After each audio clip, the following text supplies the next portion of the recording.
Hello दोस्तों, नमस्कार। YouTube के SP math by RP channel पर आपका हार्दिक स्वागत है। आज हम लोग 10वीं कक्षा के इकाई 10 वृत्त पर चर्चा करेंगे। जैसा कि हम लोग जानते हैं, पिछली कक्षाओं में पढ़ चुके हैं, फिर भी थोड़ा सा देख लीजिए वृत्त क्या होता है। वृत्त आप जानते होंगे, आपके घर में चौका होगा, तावा होगा, आप देखे होंगे किस तरह का होता है। इस तरह का होता है, गोलाकार।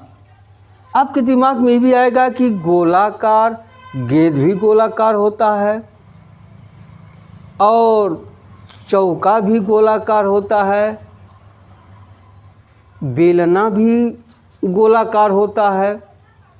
तब आप कैसे समझेंगे वृत्त क्या है, गोला में क्या अंतर है। देखिए, वृत्त चपटा होता है, किसी तल पर होता है, लेकिन गोला आसमान में होता है। गोला यानी गेंद, गेंद क्या होता है, उसका एक पोर्शन नीचे होता है और सभी जमीन के ऊपर होता है। तो आइए हम वृत्त देखते हैं, वृत्त क्या होता है। आप जानते हैं चर और अचर, चर और अचर आप जानते हैं क्या होता है। चर किसे कहते हैं?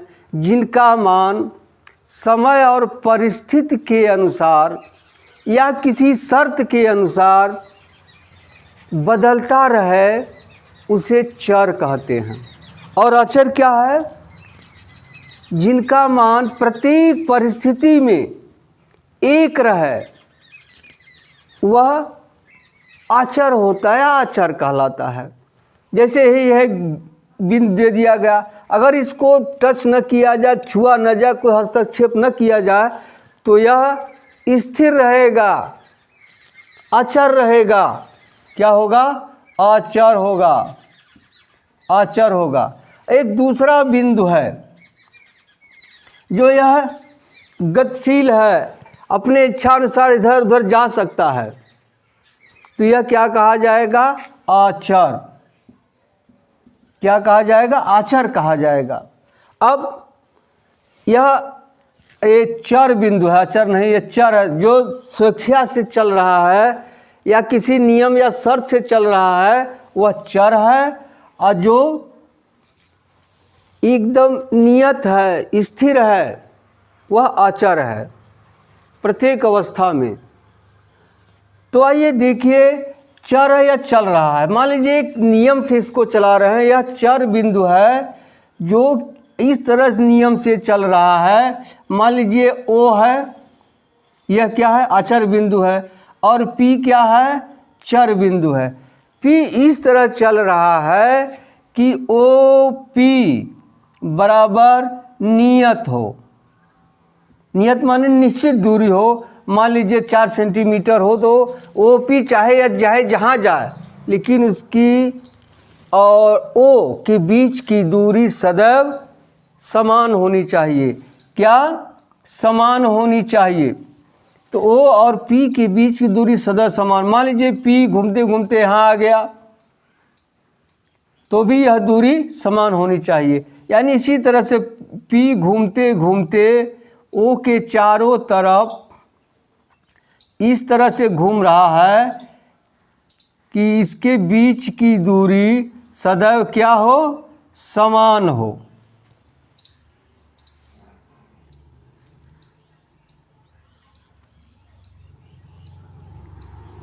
बीच की दूरी क्या हो? सदैव समान हो। तो इस तरह से जो आकृति बनती है वह वृत्त कहलाता है। यानी वृत्त की क्या परिभाषा होगी? किसी निश्चित बिंदु से या अचर बिंदु से किसी चर बिंदु का ऐसा बिंदु पथ जिसके बीच की दूरी सदैव समान हो, वृत्त कहलाता है। क्या? किसी अचर बिंदु से किसी चर बिंदु की दूरी सदैव समान हो, तो चर बिंदु के बिंदु पथ को वृत्त कहते हैं। नहीं समझ में आया? फिर सुन लीजिए। देखिए, किसी तल पर या आप चाहें तो लिख लीजिए, किसी तल पर किसी चर बिंदु का ऐसा बिंदुपथ जिसकी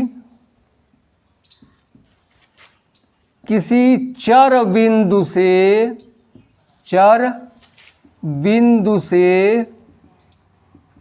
दूरी सदैव समान हो तो चर बिंदु के बिंदुपथ को वृत्त कहते हैं। देखिए, किसी तल पर किसी चर बिंदु का ऐसा बिंदुपथ जिसकी किसी चर बिंदु से दूरी, चर नहीं, यहाँ क्या होगा, अचर बिंदु से, किसी अचर बिंदु से दूरी सदैव समान हो, चर बिंदु के बिंदुपथ को वृत्त कहते हैं। ये किसी तल पर होना चाहिए। अब आ गया आपको वृत्त क्या होता है। अब देखिए, जो अचर बिंदु है या नियत बिंदु है, उस बिंदु को केंद्र कहते हैं। क्या? नियत बिंदु या स्थिर बिंदु या अचर बिंदु को वृत्त का केंद्र कहते हैं। जो यह बाहरी भाग है वृत्त का, इसे कहते हैं परिधि। क्या कहते हैं? परिधि कहते हैं। बाहरी भाग को या वृत्त के बाहरी भाग को क्या कहते हैं? परिधि कहते हैं। अब देखिए, परिधि के किन्हीं दो बिंदुओं को मिलाने वाली रेखा खंड को जीवा कहते हैं। क्या कहते हैं? जीवा। परिधि के किन्हीं दो बिंदुओं को मिलाने वाली रेखा खंड को जीवा कहते हैं। देखिए, इसमें तमाम जीवाएं होंगी, अनेक जीवाएं होंगी। अब जो जीवा केंद्र से होकर जाता है, यह वृत्त की सबसे बड़ी जीवा है और बड़ी होने के नाते इसका नाम अन्य से थोड़ा अलग लिख दिया जाता है। इसे व्यास भी कहते हैं। क्या?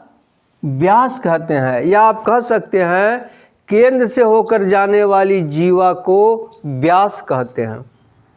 अब आप जान गए व्यास क्या होता है। अब जरा त्रिज्या देख लीजिए। केंद्र और परिधि के बीच की दूरी को त्रिज्या कहते हैं।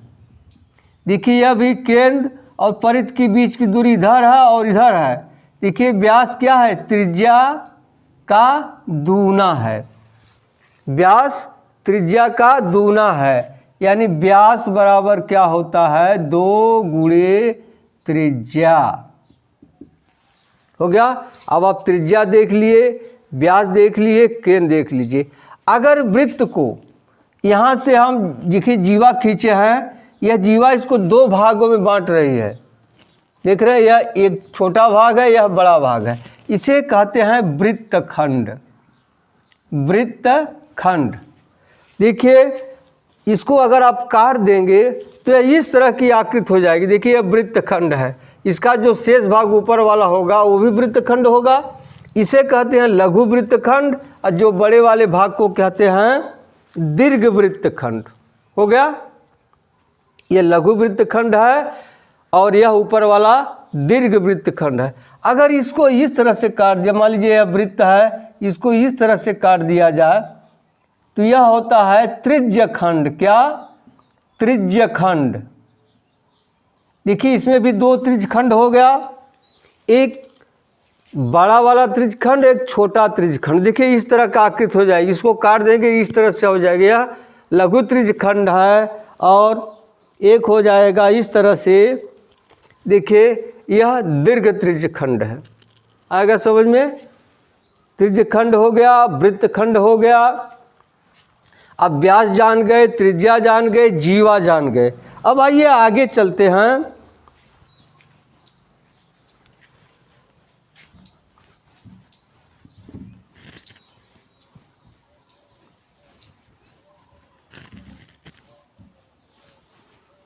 देखिए एक वृत्त है,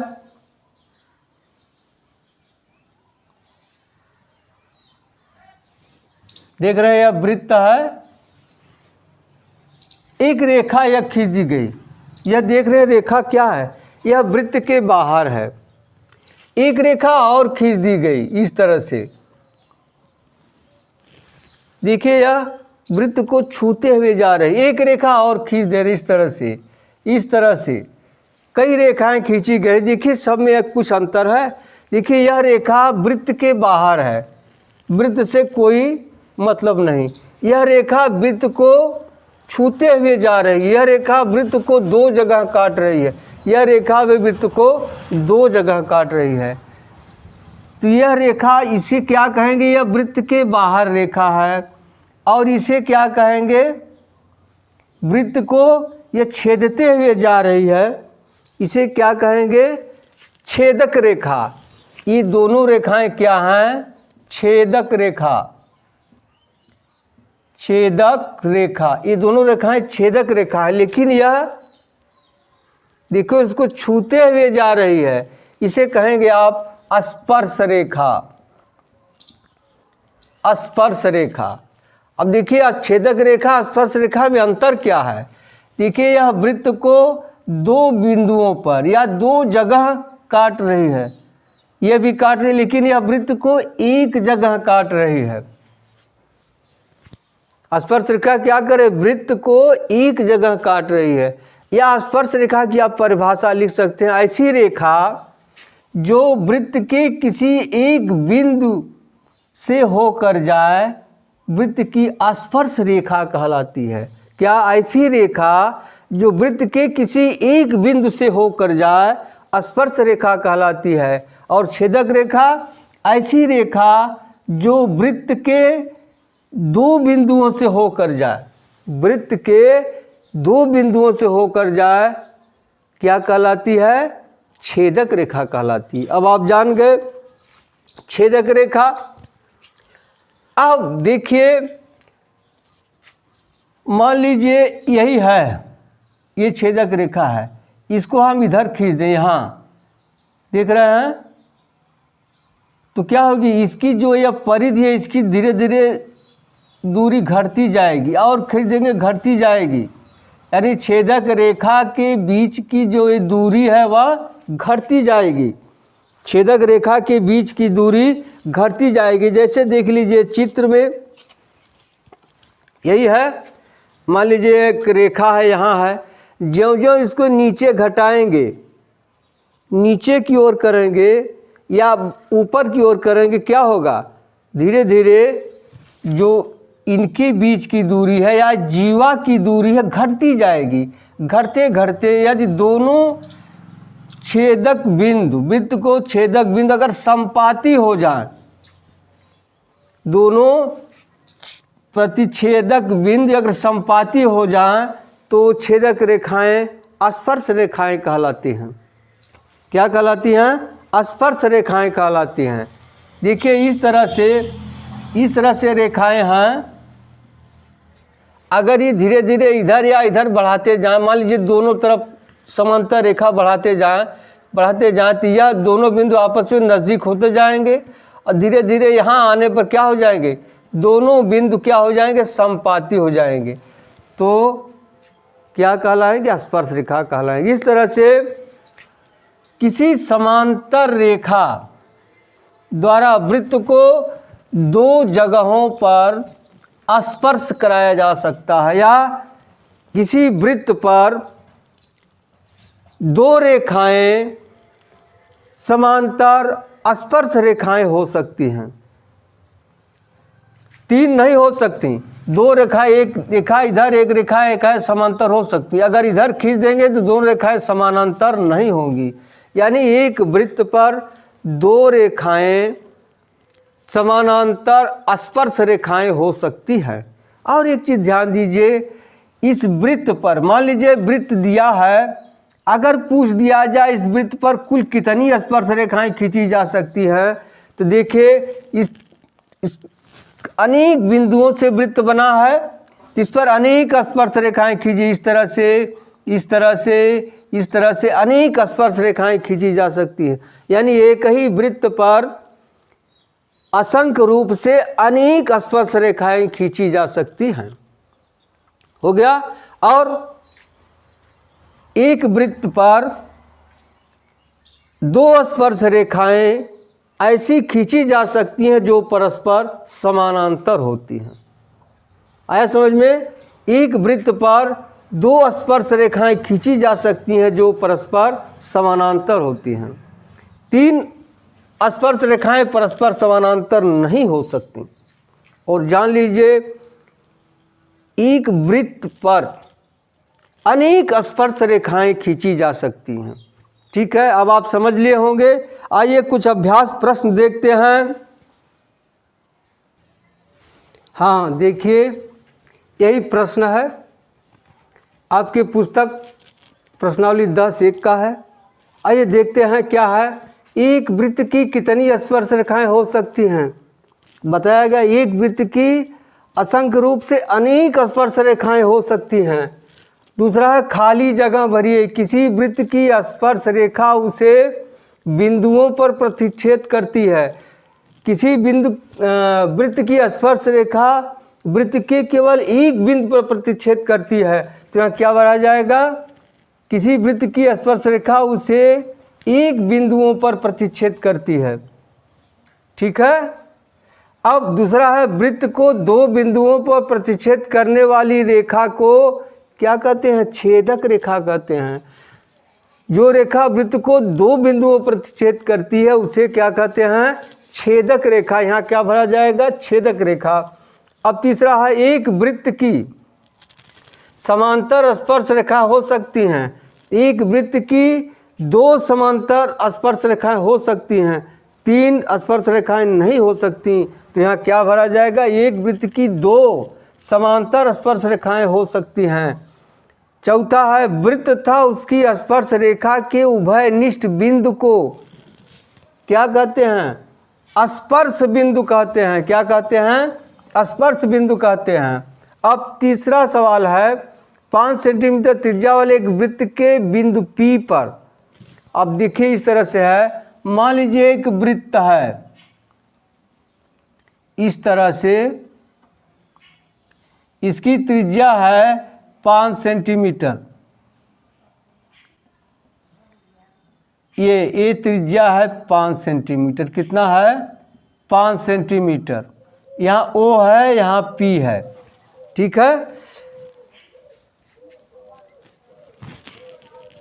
PQ O से जाने वाली एक रेखा P पर स्पर्श रेखा है। देखिए इस तरह से, इस तरह से। यहाँ मान लीजिए Q है, जहाँ OQ बराबर 12, ये इससे मिला दीजिए तो क्या हो गया? यह 12 सेंटीमीटर है। देखिए यह क्या है? 90 अंश का कोण है। 90 अंश का कोण है। अब यह क्या बन गया? समकोण त्रिभुज। आप जानते हैं समकोण त्रिभुज में पाइथागोरस प्रमेय का नियम लागू होता है। क्या हो जाएगा? ओ क्यू का वर्ग बराबर हो जाएगा ओ पी का वर्ग धन पी क्यू का वर्ग। अब ओ क्यू कितना है? 12 का वर्ग बराबर ओ पी कितना है? 5 का वर्ग बराबर हो जाएगा पी क्यू का वर्ग। यहाँ हो जाएगा 12 12 में 144।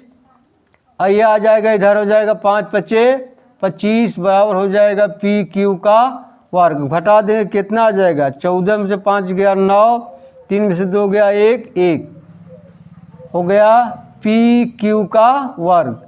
यानी यह हो जाएगा करड़ी में 119 बराबर हो जाएगा पी क्यू। हो गया। अब पी क्यू बराबर क्या आ जाएगा? देखिए इसमें कोई है हाँ ये है, अतः चौथा विकल्प सही है। अब देख लीजिए चौथा सवाल है, एक वृत्त खींचिए और एक दी गई रेखा के समानांतर दो ऐसी रेखाएं खींचिए कि उनमें से एक स्पर्श रेखा हो, दूसरी छेदक रेखा हो। तो आप किसी भी त्रिज्या से एक वृत्त बना लीजिए। किसी भी त्रिज्या से आप बना लीजिए इस तरह से वृत्त बना लिया। अब मान लीजिए कोई एक रेखा यहाँ खींच दिए आप, या आप इधर खींच दिए, कहीं भी खींच दिए, इधर ही देखिए खींच देते हैं। अब क्या करना है, इसके केंद्र से इस रेखा पर लंब डाल दिए या इस रेखा पर लंब डाल दीजिए। कैसे लंब डाला जाता है, यहाँ से आप लंगड़ा पूरा उठाइए, एक चाप यहाँ काट दीजिए, एक चाप यहाँ काट दीजिए, काट दिए। अब यहाँ से और यहाँ से आधे से अधिक दूरी की त्रिज्या से एक चाप ऐसे काट दीजिए, एक चाप ऐसे काट दीजिए। अब इससे इसको आप मिला दीजिए, हो गया। अब देखिए जहाँ यह वृत्त को काट रही, मान लीजिए यह P बिंदु हो गया और यहाँ अंदर कोई ले लीजिए Q बिंदु। अब इस दोनों पर 90 अंश का कोण बना दीजिए। यहाँ से आप 90 अंश का कोण इस तरह से इंची से खींच दीजिए आप। यह देखिए स्पर्श रेखा हो गई। यहाँ से भी आप 90 अंश का कोण बना दीजिए इस तरह से, ये भी छेदक रेखा हो गई। यह एक बिंदु पर काट रही है और यह वृत्त को 2 बिंदु पर काट रही है। यही हो गया, यह सीधी रेखा खींचेगा। 90 अंश कोण बनाना आप जानते हैं, इस तरह से खींच लेंगे। किसी भी त्रिज्या से इस तरह से आप काट दीजिए, फिर उसी त्रिज्या से इसको 2 बार काटिए, फिर यहाँ के आधे से अधिक दूरी लेकर इस तरह काट दीजिए, यह 90 अंश का बन गया। वही क्रिया आप यहाँ कर दीजिएगा। देखिए यहाँ से बनाना है, एक चाप ऐसे काट दीजिएगा यहाँ से, फिर ऐसे ऐसे काट दीजिएगा, फिर ऐसे काट दीजिएगा, 90 अंश का हो गया। उसी तरह से यहाँ से बनाना है, इस तरह से काट दीजिए, इस तरह से काटिए, फिर यहाँ से आधे से दूरी का हो गया। अब यही हो गई रेखा। मान लीजिए यहाँ आप रख दीजिए ए बी स्पर्श रेखा है और CD छेदक रेखा है। मान लीजिए यहाँ OS दी हुई रेखा है। इस रेखा के समानांतर 2 रेखा बन गई, जो एक स्पर्श रेखा है, दूसरी छेदक रेखा है। ठीक है, अब मिलते हैं अगली वीडियो में। तब तक के लिए धन्यवाद। जय हिंद, जय भारत।